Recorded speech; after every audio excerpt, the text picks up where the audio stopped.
Halo guys, ketemu lagi dengan saya.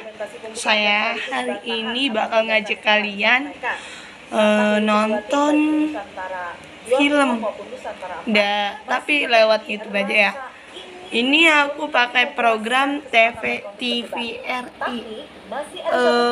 Nonton di YouTube.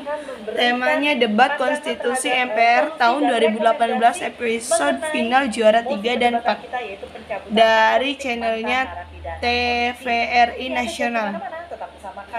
Di final penentuan juara 3 dan juara 4 debat konstitusi dari apa ya, respon aku dan reaksi aku terhadap tim debat, tim pro dan tim kontra, menurut saya itu lebih apa ya, lebih bagus tim pro sih. Ya jelas, karena tim pro kan sudah membenarkan bahwa temanya juga kan temanya juga kan lebih nyambung dan emang banyak yang benar itu sih ke tim pro. Terus juga attitude tim pro juga bagus, bagaimana dia menanggapi instruksi dari tim kontra, dan mereka juga nada suaranya atau menjawab pertanyaannya juga dengan cepat dan lumayan, jawabannya juga lumayan memuaskan sih. Nah, kita lanjut aja ya guys. Ini kita lihat bareng-bareng aja. Dan untuk babak ketiga ini, pembicara pertama akan Mbaknya cantik banget guys. Tim Nusantara 4 yang berada di salah. kontra. Kenapa videonya nggak landscape? Ya udah nggak apa. Buat teman-teman, nih ini keren. Iya, ini tim kontra juga keren. Apa ya, yang ceweknya keren karena nadanya keras, penegasan katanya bagus, kalimatnya juga bagus juga. Hukum pidana memiliki sanksi dengerin aja ya guys. Maka penerapannya harus benar-benar dipertimbangkan. Assalamualaikum warahmatullahi wabarakatuh. Terima kasih moderator dengan juri yang arif, adil lagi bijaksana, serta para pengamat. Ini nggak bisa kamera belakang guys, karena ini videonya.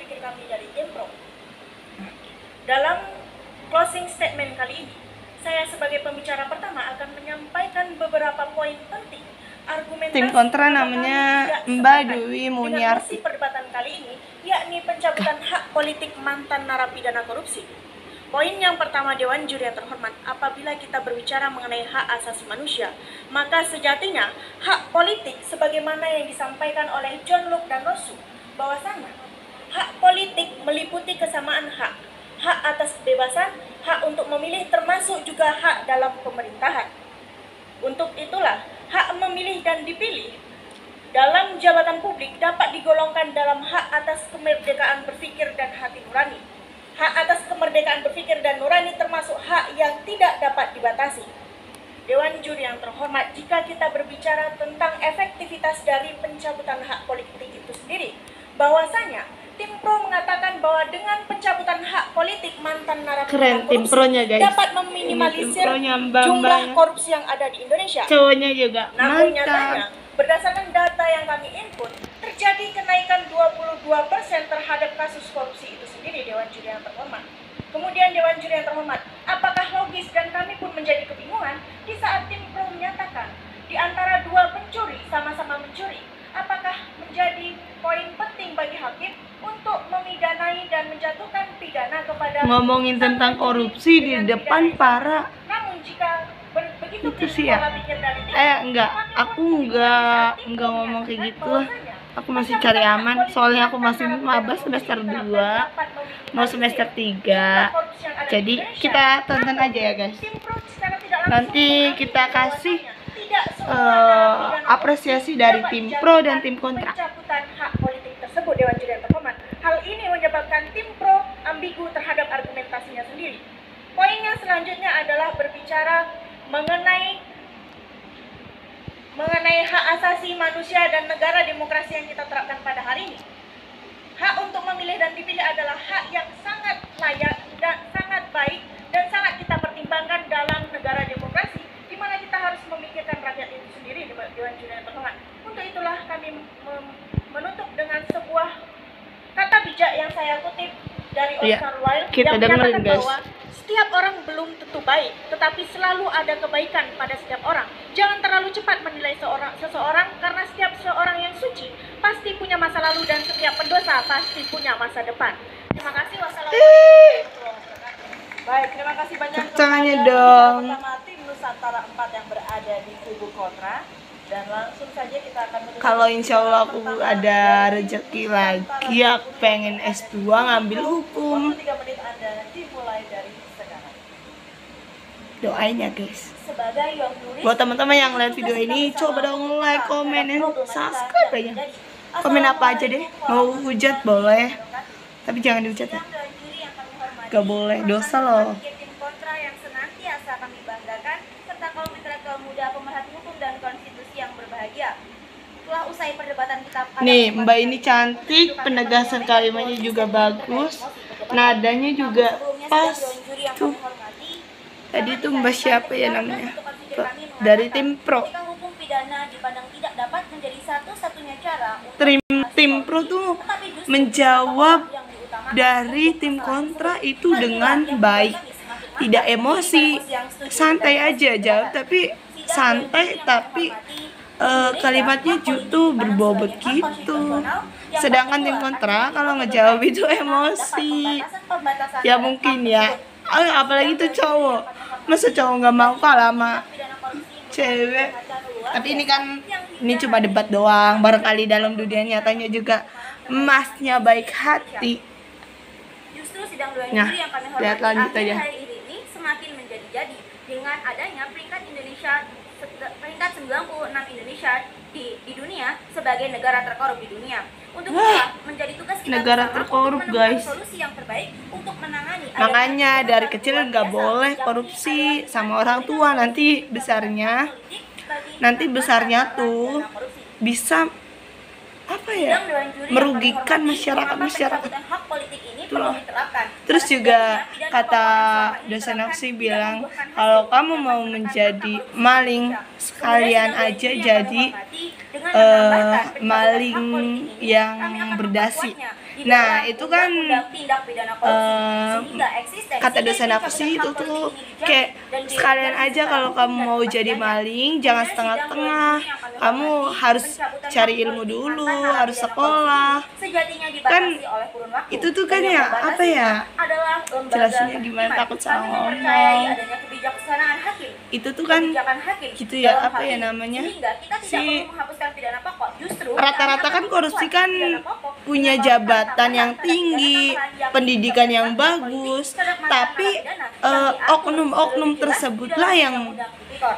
diomongin dosen aku itu loh, kalau kamu mau jadi maling sekalian aja jadi maling, berilmu dan berpendidikan. Tapi itu apa ya, itu cuma kata-kata bukan motivasi sih ya, itu tuh sindiran bahwa biar nanti kalau kamu udah jadi lulusan sarjana S1, S2 sampai S3 dan bla bla bla, kamu punya jabatan yang itu yang tinggi, kamu nggak boleh korupsi gitu. Masa kamu mau disamain dengan maling? Sekali lagi kami tekankan bahwa solusi yang kami tawarkan adalah Itu sindiran. Oh ya, kata dosen aku itu tuh sindiran kepada pemerintah yang memiliki jabatan yang lebih tinggi dan pendidikan yang tinggi tetapi tidak punya rasa apa ya,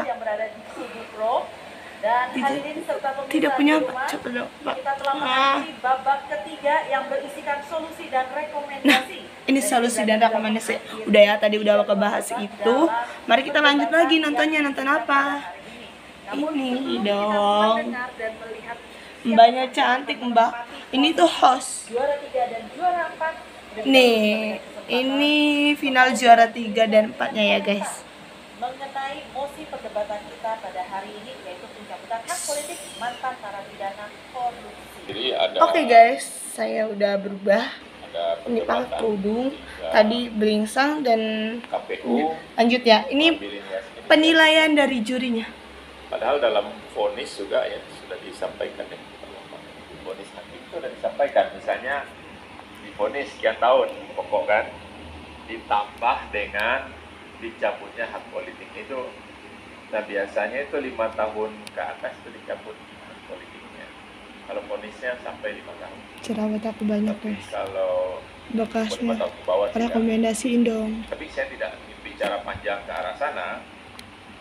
Kenapa korupsi ini di Indonesia masih subur lah gitu ya. Tanya pada Tidak pemerintahnya, kita lihat akar masalah. Pak. Tanya pada Kenapa orang yang kapok-kapok? itulah.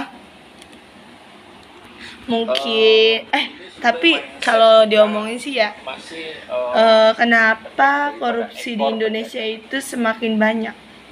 di kita masih Karena ada jawabannya sih cukup simpel ya kalau kata ini menurut aku sih ya. harta itu diturunkan. Kan mayoritas kan banyak. Kita juga Pertama heran, ya harta diturunkan karena ke tidak bawah. kuatnya iman. Makan juga enggak. Kan kalau orang yang imannya kuat, beragamanya lebih Jadi ini baik itulah, lebih taat sama perintah Allah. Pasti kan korupsi kan dilarang ya dalam agamanya masing-masing. Apalagi agama Islam. efek Nah. cerah ini sebetulnya sampai sekarang belum terasa. Hukum dicabut. Menurut aku sih kalau korupsi itu ya kan kayak kehidupan sehari-hari aja lah.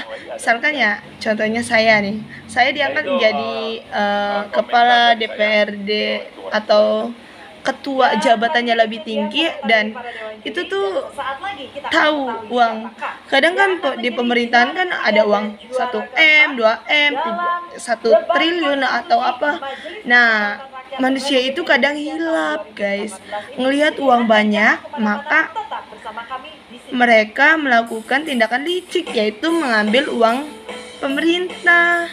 Otomatis uang itu dikorupsi oleh para pejabat-pejabat yang tidak mempunyai.